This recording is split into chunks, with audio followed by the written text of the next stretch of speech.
For Avengers Infinity War, the Russo brothers managed to successfully juggle a jam-packed, star-studded cast of characters without overwhelming anybody in the process. That being said, Infinity War did leave a few characters sidelined. Some, such as Ant-Man and Hawkeye, were completely absent, while others made only relatively brief appearances.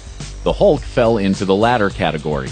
And while the big guy was mostly overshadowed by his alter ego Bruce Banner after his early defeat at Thanos' hands, he surely won't be out of action for much longer. Here's why. And Hulk. Smash. Inner demons. The Hulk we saw in Infinity War was clearly struggling with his inner demons, not least the shame of his initial encounter with Thanos. Dude, you're embarrassing me in front of the wizards. As it turns out, however, there's actually a lot more going on too. As co-director Joe Russo explains on the Infinity War commentary, I think ultimately what it is that he's tired of playing hero to Bruce Banner. One way or the other, Hulk's unwillingness to participate in the events of Infinity War was a crucial part of both his and Banner's character arcs. This has only been a good thing for the Hulk's legacy in the wider MCU. As fascinating as Banner's struggles can be, the on-screen Hulk has been a little too one-dimensional character for a little too long. This twist should bring some new depth to a character who, for many, is regarded as little more than a big green wrecking ball. And Avengers 4 is as good a chance as any to solidify Hulk's legacy as a three-dimensional character.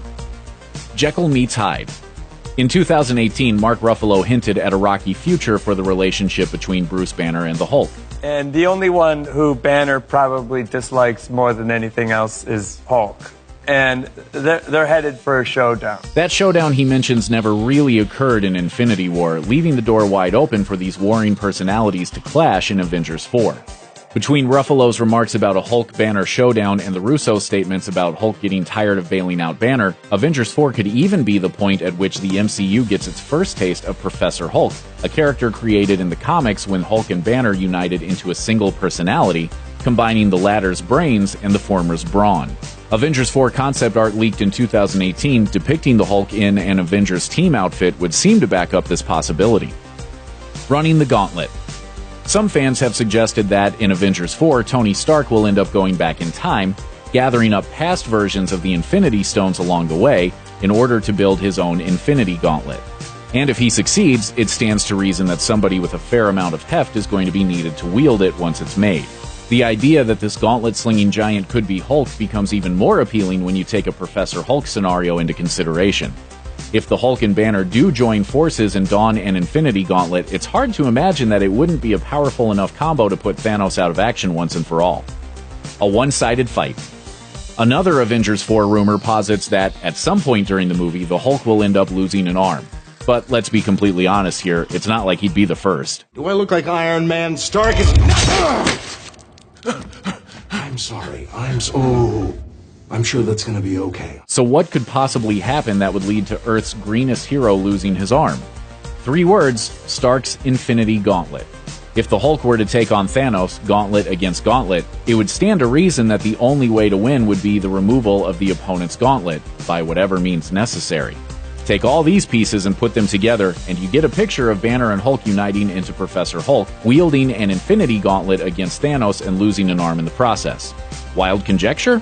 You bet. But then again, so is basically everything else surrounding Avengers 4 right now. The story's in. We may not know much about what Marvel has planned for whatever happens after Infinity War, but we do know that the Hulk's carefully developed story arc has been one of the most compelling and crucial elements of the late-stage MCU. Mark Ruffalo has made it clear in the past that we've been watching an entire Hulk story taking place throughout Thor Ragnarok, Avengers Infinity War, and Avengers 4. Avengers 4 constitutes the third act in that arc, typically where the hero faces his fears, earns redemption, and wins a great victory. This movie won't just be the conclusion of the fight against Thanos and the culmination of the first chapter of the MCU, but also the climax of the Hulk's unofficial trilogy too.